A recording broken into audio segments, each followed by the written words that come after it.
오늘 우리에게 주시는 하나님의 말씀은 신약성경 야고보서 1장 12절에서 16절까지 말씀입니다. 한 목소리로 하나님 말씀을 봉독하겠습니다. 시작.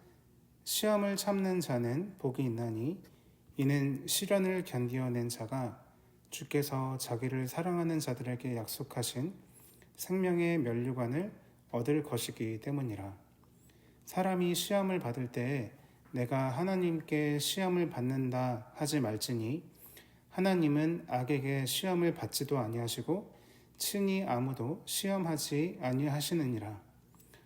오직 각 사람이 시험을 받는 것은 자기 욕심에 끌려 미혹됨이니 욕심이 잉태한즉 죄를 낳고 죄가 장성한즉 사망을 낳느니라. 내 사랑하는 형제들아 속지 말라. 아멘. 주신 본문 말씀을 가지고 시험에 대하여 라는 제목으로 말씀을 나누겠습니다. 야고보서 1장에서 중요한 키워드로 등장하는 것 중에 하나가 이 시험이라는 단어입니다. 야고보서를 시작하는 1장 2절 3절 말씀에서도 이런 말씀이 있었습니다.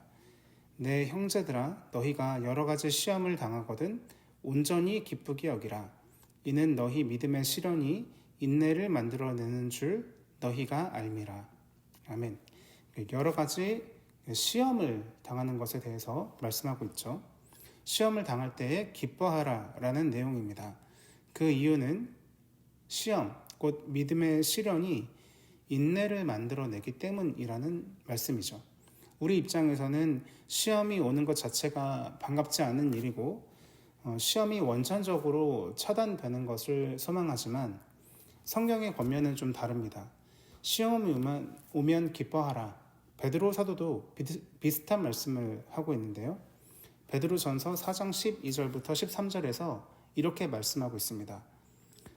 사랑하는 자들아 너희를 연단하려고 오는 불시험을 이상한 일 당하는 것 같이 이상히 여기지 말고 오히려 너희가 그리스도의 고난에 참여하는 것으로 즐거워하라.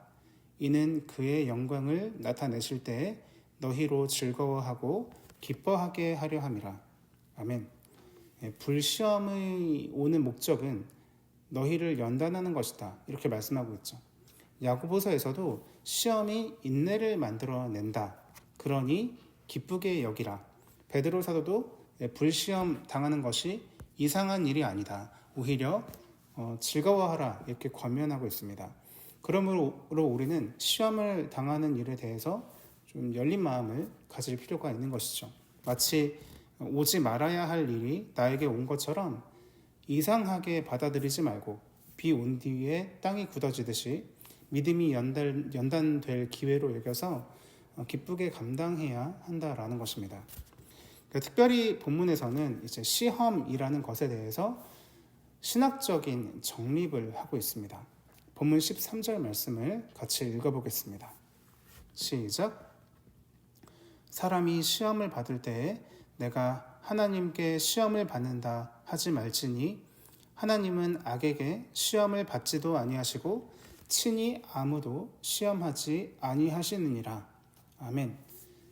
사람이 시험을 받을 때에 하나님께 시험을 받는다라고 하지 말라라고 말하고 있습니다.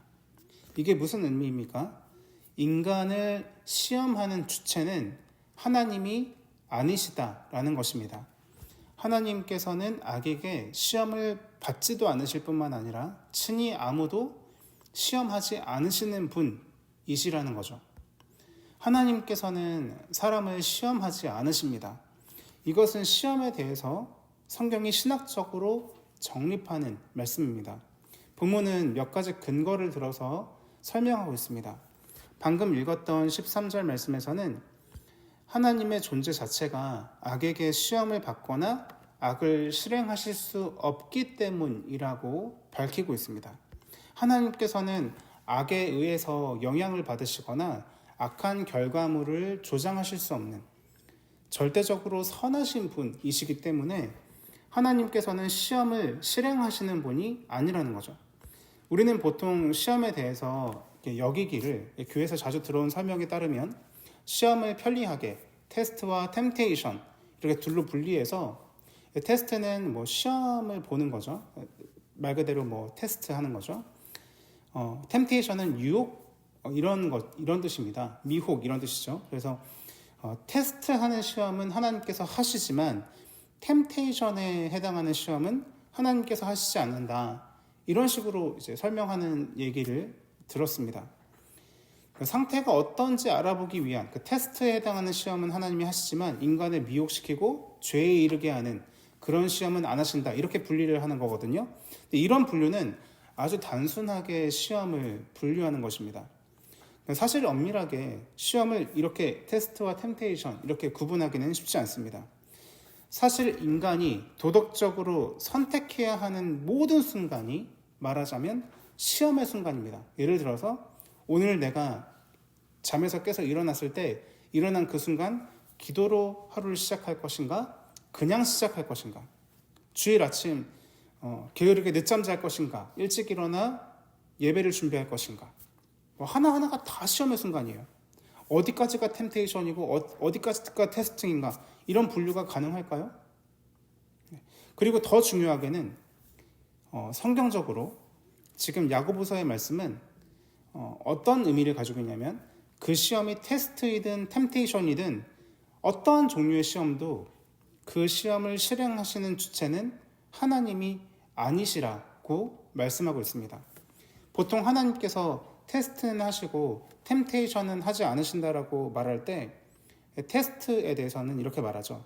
테스트는 그 사람이 지금 어떤 상태인지를 검증한다는 의미를 가지고 있으니까 하나님께서 테스트하신다면 그 사람이 지금 어느 정도 수준의 믿음을 가지고 있는지를 검증하는 거다. 이렇게 말합니다. 그러나 사실 이런 의미에서도 하나님이라는 분은 그런 시험을 거치지 않으셔도 그 사람의 내면을 속속들이 아시는 분이시기 때문에 굳이 사람을 시험하실 필요가 없는 분이 바로 하나님이십니다. 그러므로 하나님께서 테스트는 하시지만 템테이션은 하지 않으신다라는 것도 정확한 신학적 표현이 아닌 것이죠. 그래서 우리는 하나님은 결코 시험하지 않으신다. 이것이 성경적으로 또 신학적으로 바르게 정립된 말씀이라는 것을 알게 됩니다. 근데 하나님께서 시험하시는 주체가 아니라면 한 가지 문제가 생깁니다. 마치 하나님께서 시험하시는 것처럼 말씀하는 성경 본문들이 있는데요. 그런 본문을 우리가 어떻게 이해해야 할까요? 이삭을 바치라고 아브라함에게 말씀하신 그 하나님의 말씀이 창세기 22장에 나오는데요. 그 창세기 22장 1절에서 이렇게 말합니다. 하나님께서 아브라함을 시험하시려고 이렇게 표현이 나와요. 또한 이 본문 이외에도 성경의 많은 본문에서 하나님께서 이스라엘을 시험하려고 하셨다 등등 하나님께서 시험하시는 분인 것처럼 묘사할 때가 있습니다. 우선 우리는 이 시험에 대해서 정확한 신학적 정립은 오늘 이 야고보서에서 이루어진 것으로 보아야 합니다. 하나님께서는 시험을 받지도 않으시고 시험을 하시는 주체도 아니시다라는 것입니다. 그러면 이렇게 하나님께서 시험하시는 것처럼 나타난 성경의 표현들은 어떤 의미를 가지고 있을까요? 성경은 하나님의 말씀이지만 동시에 인간이 이해할 수 있도록 기록된, 그러니까 인간의 입장에서 이해할 수 있도록 기록된 인간의 입장으로 낮추어서 표현된 그런 말씀이 바로 성경입니다. 그래서 하나님께서는 인간이 이해할 수 있도록, 이해하기 쉽도록 이 표현 자체를 낮추실 때가 많은데 대표적인 것이 하나님이라는 신을 마치 인간인 것처럼 표현하는 소위 신인 동형론적 표현을 쓰시는 것입니다. 하나님을 인간처럼 낮춰서 표현을 하는 거예요. 예를 들어서 창세기 6장에서는 하나님께서 후회를 하시고 한탄하시는 분인 것처럼 묘사하고 있습니다. 그러나 민수기 말씀을 보면 하나님께서는 신이시니 후회가 없으시다 이렇게 말하죠. 되게 모순된 말이잖아요. 어느 쪽이 참이라면 한쪽은 거짓일 수밖에 없는데 과연 어느 쪽이 참일까요? 민수기 말씀이 신학적으로 정립된 말씀이에요. 하나님께서는 후회가 없으시고 한탄하지 않으십니다. 그러니까 후회하시고 한탄하시는 분처럼 하나님을 묘사하는 것은 인간의 입장에서 이해하기 쉽도록 표현된 말씀이에요. 표현이 된 거예요. 같은 의미로 시험에 대해서도 우리가 동일하게 이해할 수 있습니다. 하나님께서는 신학적으로 볼 때는 시험하지 않으시는 분이지만 인간이 이해하기 편하게 하기 위해서 하나님께서 시험하시는 분인 것처럼 신인 동형론적 표현으로 나타난 것이죠. 그래서 우리는 하나님께서 우리를 시험하신다라고 말하는 것이 신학적으로는 바른 것이 아닌데 그렇게 표현할 수도 있다라고 이해할 수는 있습니다. 그러니까 실제로도 하나님께서는 후회하지 않으시는 분이지만 성경에서도 하나님께서 후회하셨다라고 표현하잖아요. 그러니까 실제로는 우리가 태양이 움직이지 않지만 태양은 지구가 태양 주위를 공전하는 것이지 태양이 움직이는 것은 아닌데 우리 입장에서 해가 뜨네, 해가 지네 이런 식으로 표현을 해도 잘못이 아니듯이 하나님께서 인간을 시험하신다라고 표현을 해도 괜찮다라는 것이죠. 그러나 하나님께서는 시험하지 않으신다라는 이 바른 신학적인 이해 안에서 이런 표현을 해도 오류가 없게 되니까 우리가 주의해서 사용할 필요가 있습니다. 그러면 하나님께서 사람을 시험하지 않으신다면 사람이 시험을 받는 것은 어떻게 발생하는 현상일까요? 오늘 본문 14절 말씀을 같이 읽어보겠습니다. 시작. 오직 각 사람이 시험을 받는 것은 자기 욕심에 끌려 미혹됨이니. 아멘. 사람이 시험을 받는 것은 자기 욕심에 끌려 미혹된 결과라고 말합니다. 예를 들어 보겠습니다. 신약 성경에서 복음서에서 베드로가 사람들에 의해서 예수님이랑 너 한 패지 이렇게 한 패로 몰린 상황에서 베드로는 3번씩이나 예수님을 부인했습니다. 난 예수님 모른다. 이 사건은 하나님께서 베드로를 시험하신 것일까요? 아닙니다. 베드로가 예수 그리스도와의 관계를 사람들 앞에서 부인함으로 인해 얻게 될 유익, 잡혀가게 되고 생명의 위협을 당할 죽을 수 있는 상황에서 빠져나오는 그런 그 유익을 더 사랑했기 때문에 스스로 그 욕심에 미혹되어 시험에 들었던 것입니다. 솔로몬 왕이 이방 여인들과 결혼 관계를 맺고 이방 신들의 신당을 예루살렘에 세워줬는데 그런 것은 하나님께서 솔로몬 왕을 시험하신 결과일까요? 아닙니다. 다른 나라와의 이 외교 관계에서 이 평화를 누리게 될 방안을 다른 왕들의 딸들과 결혼 관계를 이제 맺음으로써 평화로운 외교 관계를 맺는 그런 수단으로 활용했던 그런 솔로몬 왕의 욕심, 미혹의 결과였습니다. 이런 식으로 찾아보면 한도 끝도 없습니다. 어쨌든 인간에게 오는 시험의 주체는 하나님이 아니시다라는 것이죠. 인간 안에 있는 자기 욕심에 미혹된 결과 시험에 들게 된다는 것입니다. 여기에서 시험을 당하는 것과 시험에 드는 것을 조금 구분할 필요가 있을 것 같습니다. 성경에서 시험을 당하는 것은 이상한 일이 아니라고 말씀하고 있죠. 모든 사람에게 시험이 임할 수 있습니다. 그리고 성경에서는 시험 당하는 것을 기쁘고 즐겁게 여기라 라고 권면하고 있죠. 그러나 동시에 예수님께서는 겟세마네 동산에서 자고 있는 그 제자들한테 오셔서 시험에 들지 않게 깨어있어 기도하라고 말씀하셨습니다. 우리 또한 주기도문에서 시험에 들지 않게 해달라 이렇게 기도하죠. 시험에 당하는 것과 시험에 든다는 것이 조금 구분이 됩니다. 시험을 당하는 것은 이 시험이라는 것이 나에게 임하는 사건이에요. 나에게 찾아온 거예요. 그렇지만 시험에 든다, 시험에 들어간다라는 것은 그렇게 다가오게 된 시험이 내 안에 있는 욕심과 만나서 죄된 결과물로 나타나는 것을 가리켜서 시험에 든다라고 말하는 것입니다. 그러므로 시험이 나에게 임할 때, 시험을 당할 때 내가 어떻게 하는 것이 권면됩니까? 오늘 본문 12절 말씀을 같이 읽어보겠습니다.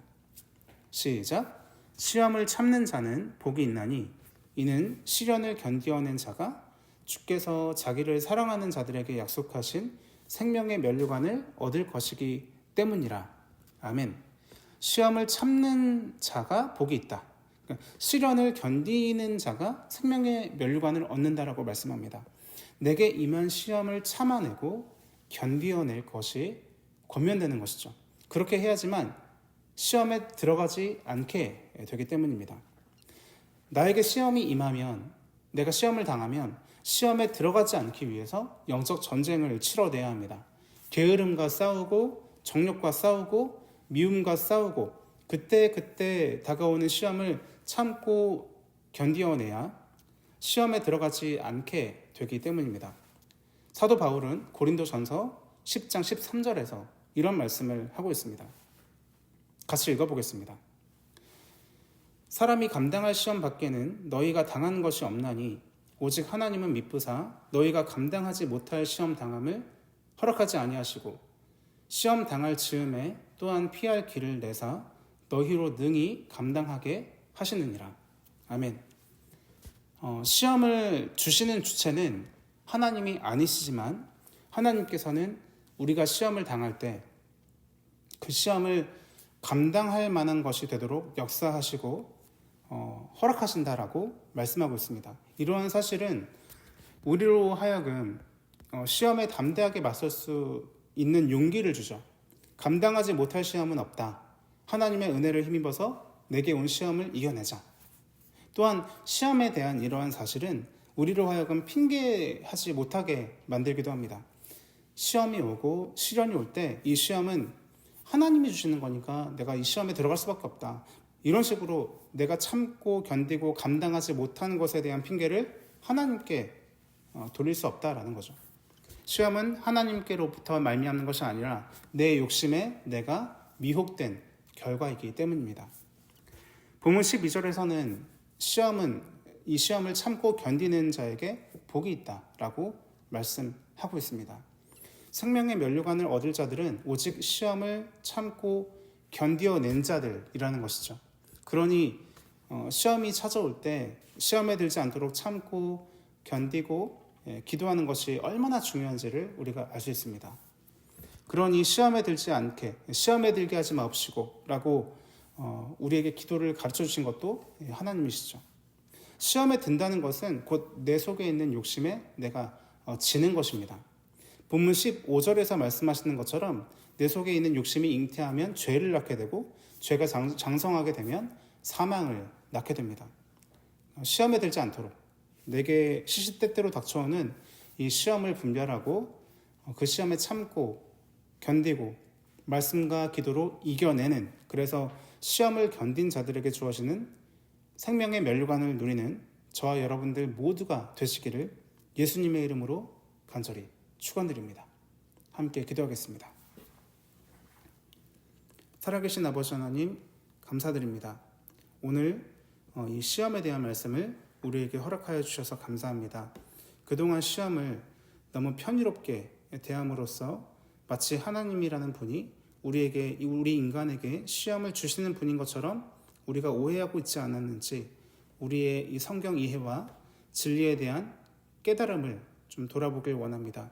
하나님께서는 친히 아무도 시험하지 않으시는 선하신 하나님이신 줄 우리가 믿게 하시고, 시험은 결국 내가 내 욕심에 끌려 미혹된 결과임을 우리가 스스로 인정하고, 하나님께서 우리가 시험에 들어 그저 무너지지 않도록 우리가 피할 길을 내시는 그 선하신 하나님이신 줄 믿게 하시고, 말씀과 기도를 통하여서 시험을 이겨내는 그런 성숙한 주의 백성들 다 될 수 있도록 은혜를 베풀어 주시옵소서.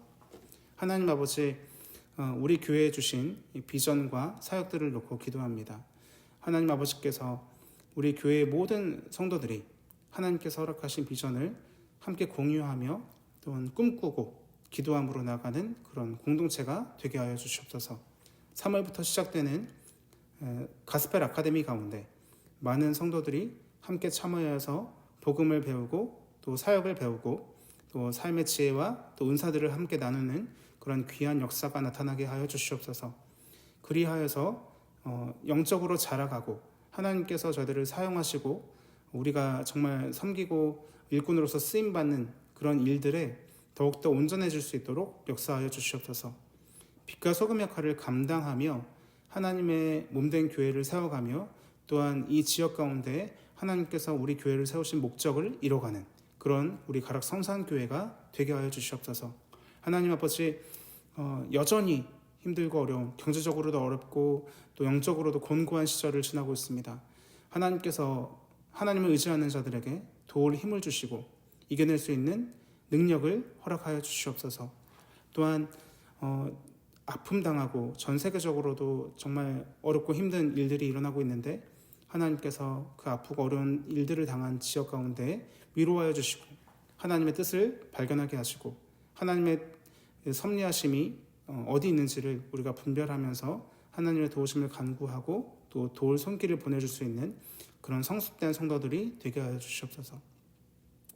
지금도 주의 이름을 전하며 복음을 전파하는 귀한 사역 감당하시는 선교사님들이 있습니다. 기억하여 주시고 저희들 또한 물질과 기도로서 동역할 수 있도록 은혜를 베풀어 주시옵소서. 또한 한 주간의 중간을 지나고 있는 저희 모두 가운데 함께 하셔서 일터에서 가정에서 말씀과 기도로 승리하며 하나님의 나라 백성으로서의 이 정체성으로 온전하게 살아갈 수 있도록 역사하여 주시옵소서. 이 모든 말씀 우리 주 예수님의 이름으로 기도드립니다. 아멘.